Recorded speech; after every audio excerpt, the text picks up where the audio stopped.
welcome to episode 5 of the Resilience Chronicles, coming to you raw, unfiltered, and uncut, as always, from fabulous Las Vegas. I made it. I'm sitting here on the balcony on this amazing condo that I'm staying in that is literally on the strip, and it's incredible. I can see the MGM on that side. I can't see it through the building, but I got the link gondola right here and the sphere over there, and it is just fucking incredible, y'all. But I'm gonna go back and catch you up because of course the journey's been a journey. I think the last time I recorded one of these I was in Tallahassee, and as soon as I got back inside from recording this, I found out there was a massive storm coming, and that was wild. Like, there was this, storm, which probably most of you went through because it was this fucking cold front that basically blanketed the entire fucking country. And down in Florida and like Georgia, Mississippi area, and really all across like the southern of the states, it was bringing this like wind and rain and hail and shit. So at first I was like, well, obviously I don't want to be driving that, with the U-Haul and everything. But there was not only one storm, but like multiple bands of the same storm. So I spent a little while researching the situation, and there was this like narrow window where I could like thread the needle through the storm to like not have to experience the worst of it, but still be able to get on the road, because it was either that or like wait 4 or 5 days for the storm to go through, which I didn't want to do. So that was fun, but I woke up hella early the next day and drove, and I only went through a little bit of rain. I threaded the needle of that storm so well, and it was cool to get out of Florida and go through Georgia and Mississippi.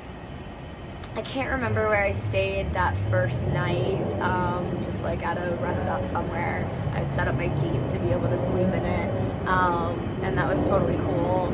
Oh, and then I crossed the just over the state line of Texas that first night. And then I woke up the next day. I made really good time that first day because I'd woken up like so early to get on the road. So I made it from Tallahassee to Texas in like one day.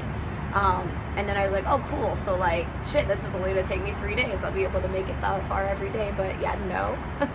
Because then the next morning I woke up and it took me like 5 hours just to get to the other side of Dallas, which I only thought would take like 2 hours. But that city is like a massive fucking ball of sprawl and traffic and shit, honestly.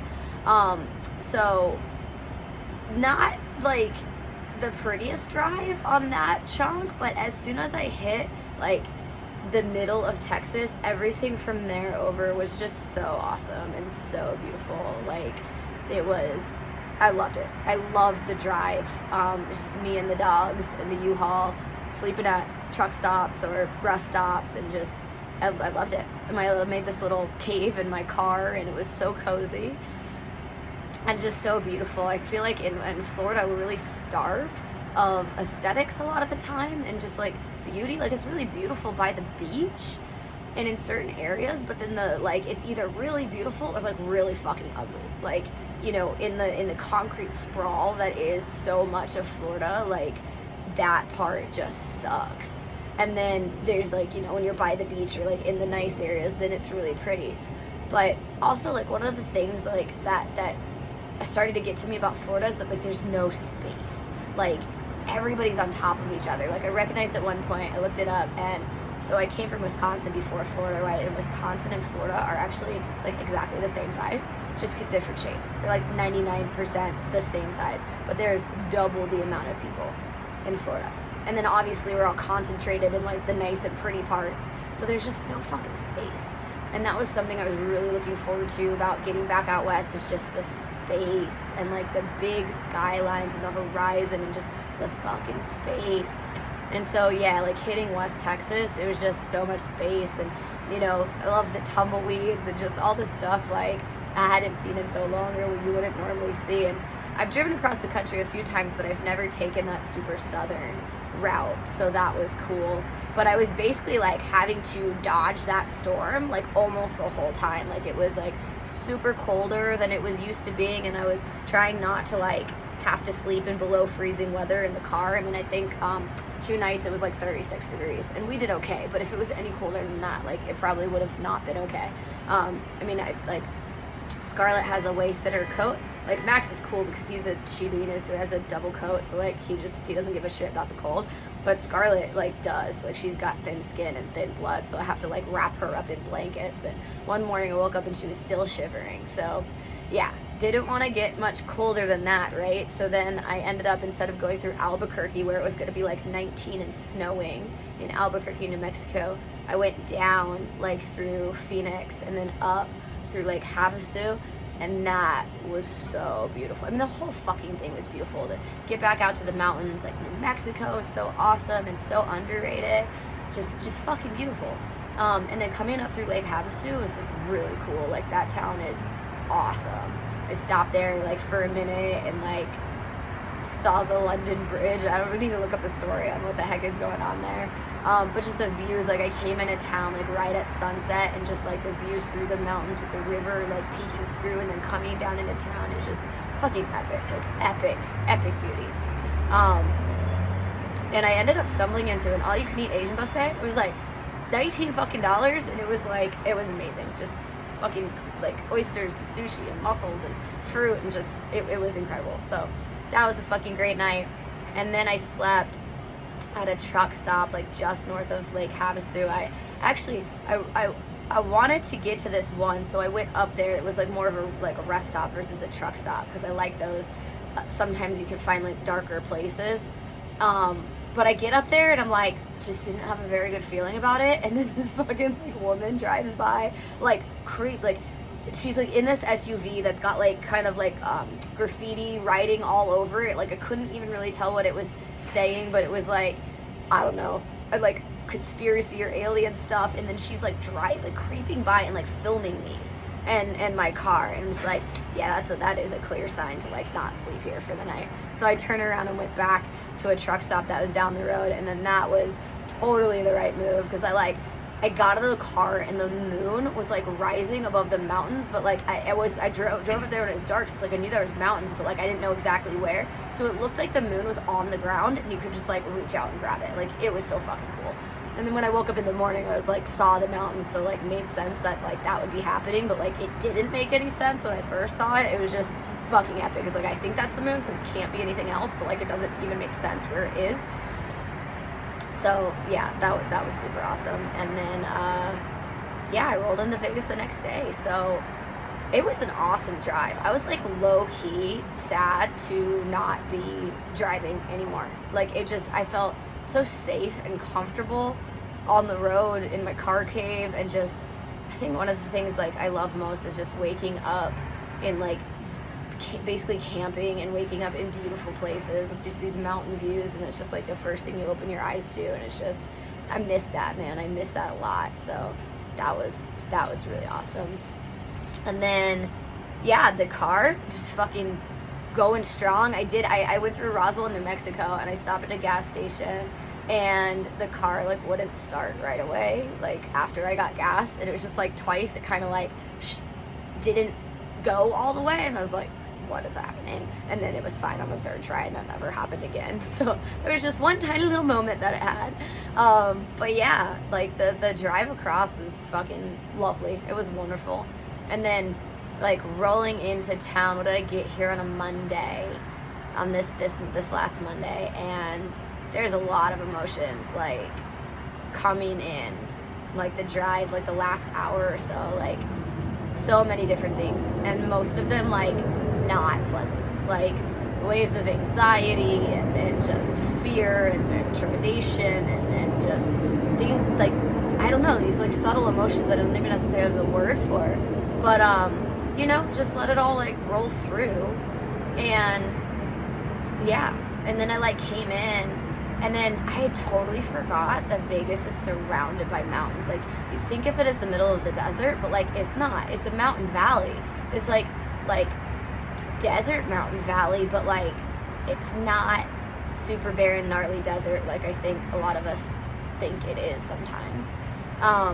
So it's just still just fucking epic beauty. Just so, like, and there's like even like some snow-capped mountains, and so just, you know, and then driving in, it's like, yeah, back to the mountains. And like the first thing I was doing was stopping at the storage unit to unload the U-Haul, a couple of my friends met me there, but I rolled into town a little earlier so I could take a client call from my car outside the storage unit. And yeah, I kind of just had this like, you know, this thought, it's like, I'm home. Like this is home now. Like, for better, for worse, really. So it was like kind of a peaceful and accepting thought, but not necessarily like super excited and awesome yet. So yeah, I got I was worried because at one point I tried to get something out of the back of the U-Haul, like on the first day of the drive, and I couldn't open the door all the way because things had shifted, and I was like, oh shit. And then I couldn't get the door closed, and I was like, fuck, right? But I found a guy to kind of help me, and I like shoved the thing up while he closed it, and like it was good as like, cool, I'm not opening it out again until I get there. So I was a little bit worried like that it would be difficult to open, and then I was also worried about how the fuck I was gonna get the motorcycle out of the U-Haul. But on the way here, I had started calling places, and like I called the Harley dealership because they're kind of like known for helping people with stuff when you have a Harley. But he was like, yeah, we can't help anymore. We can't touch customers' bikes and help unload them because there's an incident and our lawyers and blah blah blah blah blah. But so that sucks, you know, because that's like, they're fucking known for helping and they can't help with that kind of thing anymore. But he gave me the name of a different motorcycle shop in town, Ride Now. And so I called them, and that dude was super cool. He's like, yeah, I got a ramp you could use, like, no problem, just come by. So we got to storage. We were able to get the door open, like, with no problem. Like, at first it, like, didn't open, but then it did. So it was like, hell yeah. And then my bike was totally fine. Like, that's always like, is it gonna be fine when, you know, all this shit gets unpacked? Everything fit the storage unit pretty good, and then bike was totally fine, so we moved it to like the middle, so then the next morning I took it to those people, the guys that Ride Now, and they're super fucking cool. They just like, they unloaded it for me, which was awesome. So like, so that was good. That was fucking super easy. And then took that down to the storage unit and got the U-Haul taken back, and that was like so fucking relieving to be done with that thing on the back of my car that I had to drive around with for so long. Yeah, so that was rad. And then I went to an acro jam the first night, saw some friends, which was cool. Went to the gym, one of the gyms the next day, saw some other friends, which was cool. But yeah, so I've been to one of the gyms a few times now, and it's been cool. Like, I've been able to get in some reps with, you know, different people and have some fun, but also like the grief has really like started to kick in of just like leaving my partnership and not having a partner now, and like seeing all these other people training with their partners. And so at first it was like, man, that first night that I got home, it was like, what did I do? Like, what did I do? What are we doing? And I was like staying in like a shitty Airbnb at the time, and it was just like, I was overtired, all these things, but like my brain was really like kicking in, you know. And it's like, okay, like I get that these are just thoughts, like this is like it's the first night. You know, it's like I don't know exactly what my brain was expecting. But you know, to get through everything I went through in St. Pete before I left, I had to just get to Vegas. Like, basically it's going to be okay once you get there, you know? And this journey is there's just so much to it, you know? And just getting here, it's only the beginning of the next chapter. It's not like the work is done. It's not like it's easy. Like, it's just the next hard part. But to get through the first fucking section of the hard part, I needed to not be focused on the next hard part. So like getting here and just realizing like, oh, there's still a lot of hard stuff to do. You know, that first night was like kind of rough, but you know, I was able to talk to my brain and be like, hey, like let's just get some sleep and let's chill, and like, you know, it's gonna work itself out. But the next day I was still feeling like just not great. So I reached out to one of my mentors, and she really offered me some very useful perspective, because she was like, you know, like, of course you're gonna need to experience this grief, you know, and it's actually a good sign that you're feeling that, because that also means you feel safe enough on some level to actually experience that now. because there's just like no way I could even touch that in the last 6 weeks or so. Like it wasn't even really able to like come up. So, you know, when we go through these big things, and especially when we experience loss like that, like there's gonna be grief, and these emotions, like they have to be felt.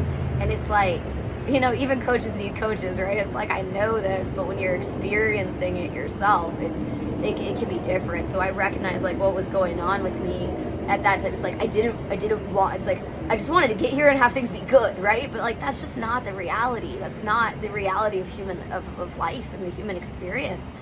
So, you know, when I was like kind of having these like, you know, pretty reasonable, not like normal thoughts, but that were creating these like negative emotions for me, I wanted to like get rid of them. It's like, what do I have to do to get rid of this grief, you know?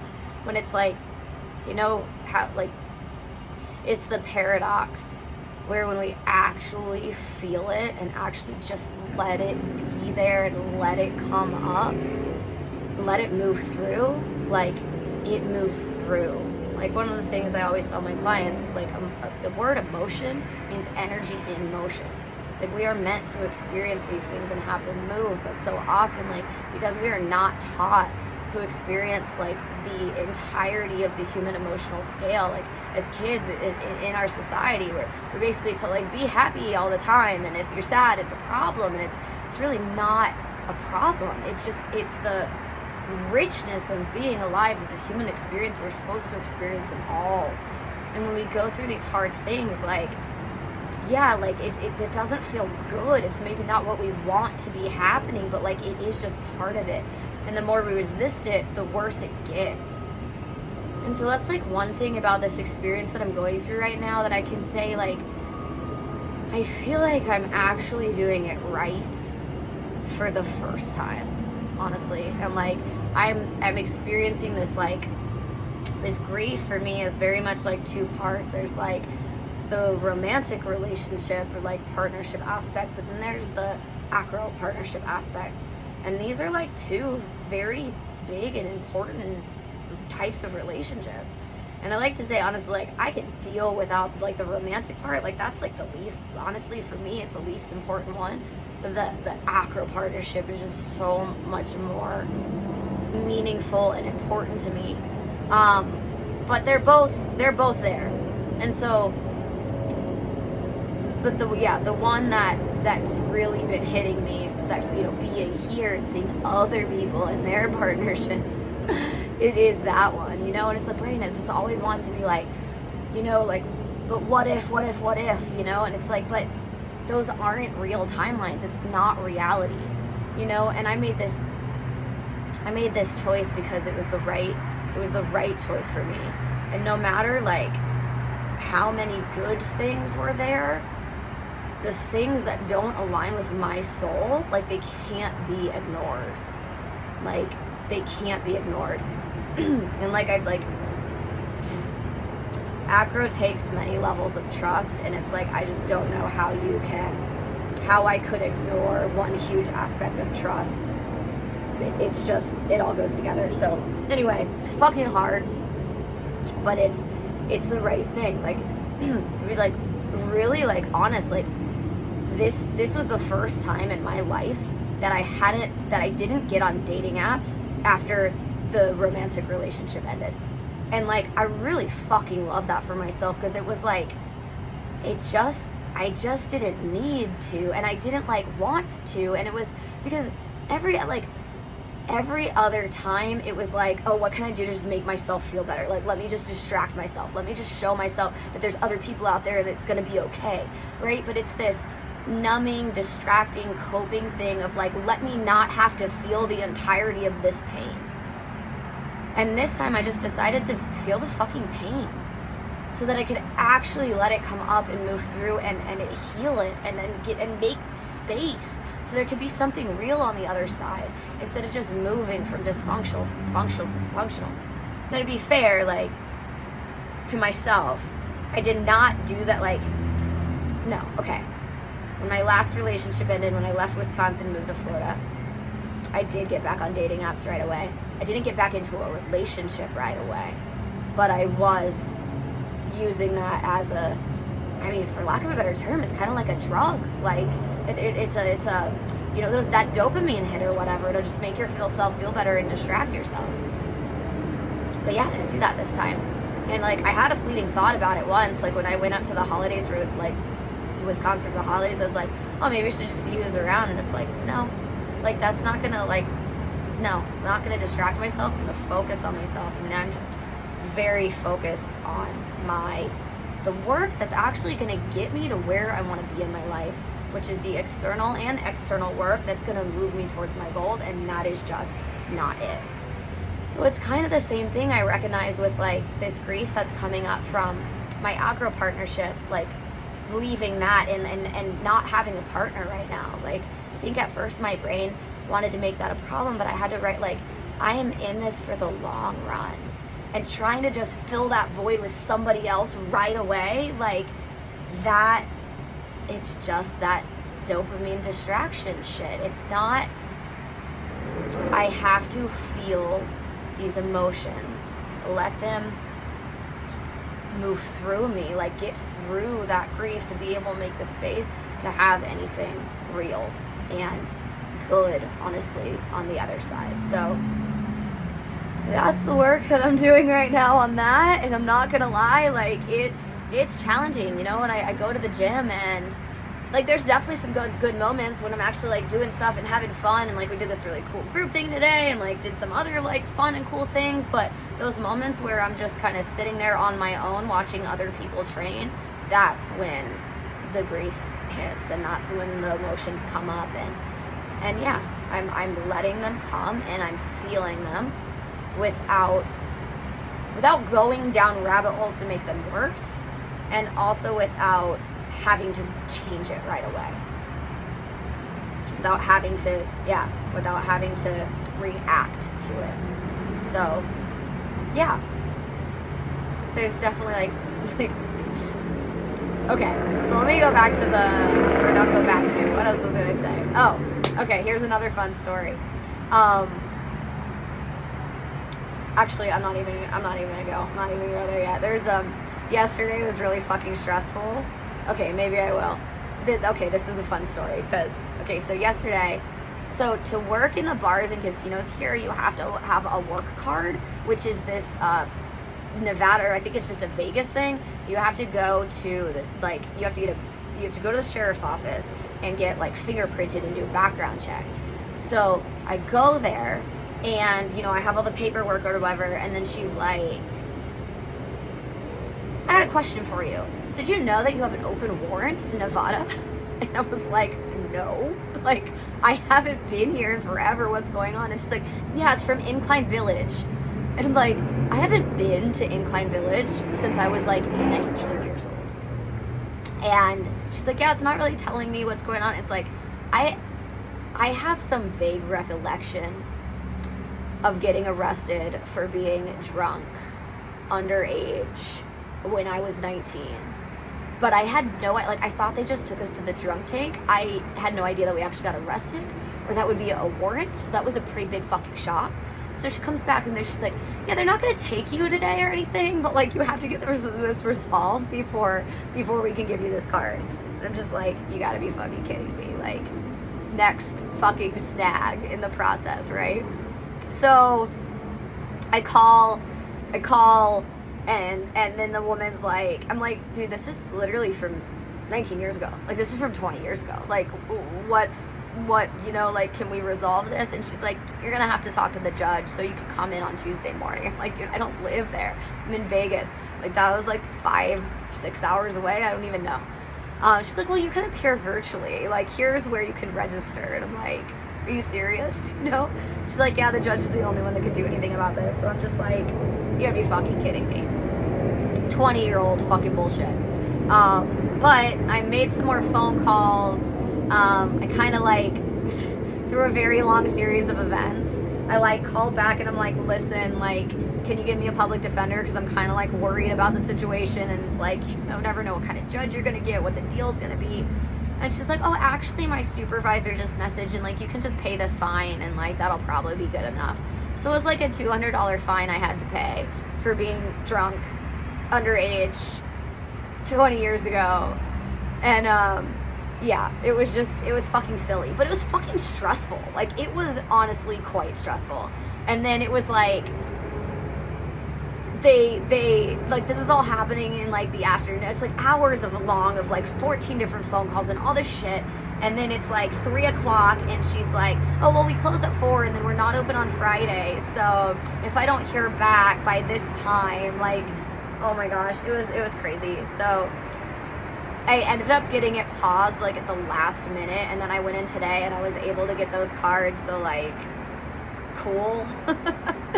But oh my gosh, like, so interesting. And then they do this, yeah, they fingerprint you and send it in the FBI and everything, and it's just like, damn, they're fucking serious down here. Like, I don't even know. Oh, I also got frauded like the very first day I got here.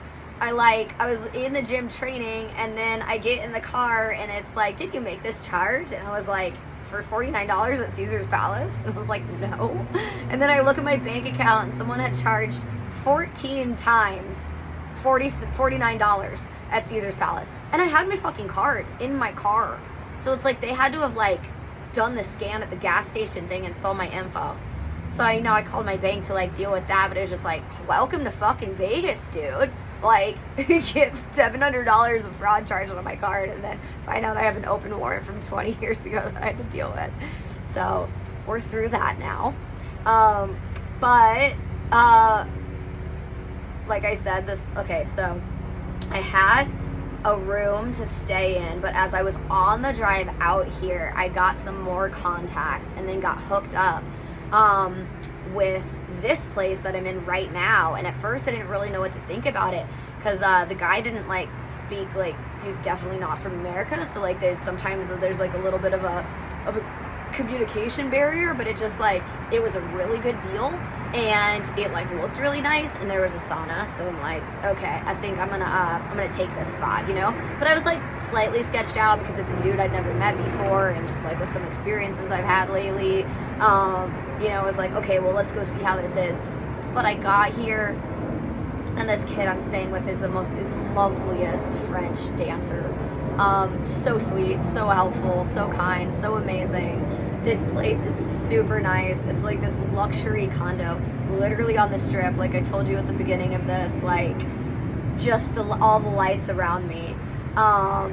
Fucking pool, hot tub, sauna, like the gym here is actually pretty fucking awesome. They got like stall bars and pull-up bars and everything. Like, it's fucking, I'm obsessed with this place. I have the master suite, my own private balcony, fucking full walk-in closet, my own private bathroom, like all within my little quarters.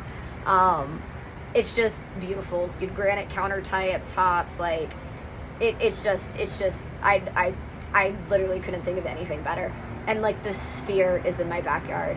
And if you guys don't know what the Sphere is, you gotta look it up because it's fucking awesome and amazing. And I walked the dogs down all these little brick paths with like the grass and like these little doggy places. And then there's the Sphere just like doing its thing with its crazy fucking light shows of awesomeness going on constantly. And I'm just like, I didn't know if I would, like, everybody's like, you don't want to be on the strip, you don't want to be on the strip, like, you don't want to be near the strip. Like, I fucking love it. Like, it is so awesome. And especially because where I'm staying is like this super nice gated community, so it's like super cozy and like super safe. It's like the security's like up the ass. Like, they check my ID every time I drive in the place. So that's a little annoying, but like whatever, it keeps it like super safe and secure. And like, I'm looking at the MGM right now.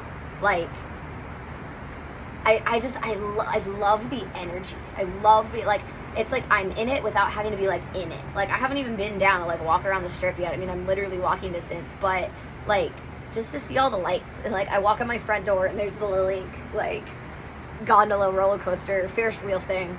And yeah, like, it's amazing. I'm pretty much obsessed with it. I couldn't think of anything better. And then I know one of the big reasons I moved out here was like for the world fucking class coaching and acro that's available here. And you know, it's maybe taking some time. Like, it's gonna take some time to like integrate into the acro scene here. Like, I've only, like I said, been kind of to one little part of it. But one of the things I really want to do is like just up level myself. And there's some things in my body that I've been wanting to unlock for a while, but like I know there's more to it, and I just haven't been able to find or figure it out yet. So I did a session with this incredible contortionist this morning, and it was fucking mind-blowing. It was just absolutely mind-blowing. I knew it would be amazing, and it was just as, if not more amazing than I could imagine. And it's one of those things where it's like, there are so many things in this world where what we've been taught and told is just wrong. It's just straight up wrong. And I've been through that in many areas of my life so far, with nutrition, with weightlifting, with these different things I've encountered. But, you know, fucking grown up being told that you can trust the government. Biggest joke ever. But that kind of shit. And so I just asked like the same thing with flexibility, like today. And it was just like, it just makes so much sense. Like I knew the stuff wasn't working and wasn't quite right, but I didn't necessarily know what was.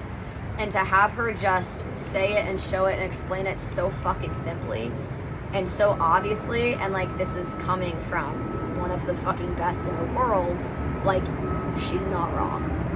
And it's just, and then you feel it in your body when you start to apply some of these principles. And I'm just like, oh my God. So like this is day one of my contortion journey, y'all. And oh my God, I can't wait. And that's the other thing, like I'm here for the long game. Like this isn't about what I can do in the next month, or even what I can do in the next 3 months. Like this is about what I can do in the next 3 years, 5 years, 10 years. Like I don't give a fuck how long it takes, but I'll get there. And it's just like, it's actually a pretty awesome feeling. Like I've realized, like, coming up in the recreational acro scene, it's very different than the professional scene. And like it's not all bad, don't get me wrong. Like, you know, if people just want to play around as hobbyists, like that's totally cool. But my mind is way more professionally geared and like accomplishing certain things, which takes training in a certain way, and it takes a certain mindset. And there's just a lot of ego acro that happens, especially in like the recreational standing scene, where people just want to like throw shit in lines all day, and like that's cool, like it's really fun, don't get me wrong, I've had some great times doing that stuff, but that's not what's gonna get you out of lines, consistently fucking hitting things, making it good enough to be able to put it on stage. And I'm just like very happy to be in a place where I'm going to be able to apply that and make myself what I need to be doing the things that I want to be doing. And it is a long game. So yeah, I'm just stoked. I mean, it is, again, like there's these moments of my brain trying to take me, you know, off the path, because I mean, shit, like I just got here. That's another thing. It's like, it's been a couple fucking days, but it's, yeah, you know, brains. But yeah, I'm just like, after having a session like I had today, and then also I was like, seriously, I'm just so obsessed with like where I'm staying right now. And even just like driving around town and seeing the mountains, like it's just so fucking beautiful. And there's so much here and so much out here, and like, yeah, they're like barely scratched the surface, and it's gonna take a while to yeah, get into it at all. But I'm here, I'm doing it. I'm stoked. I am embracing all of it, the good, the bad, the ugly. So yeah, I don't know, I think that's it for now, and I'll talk to you guys soon.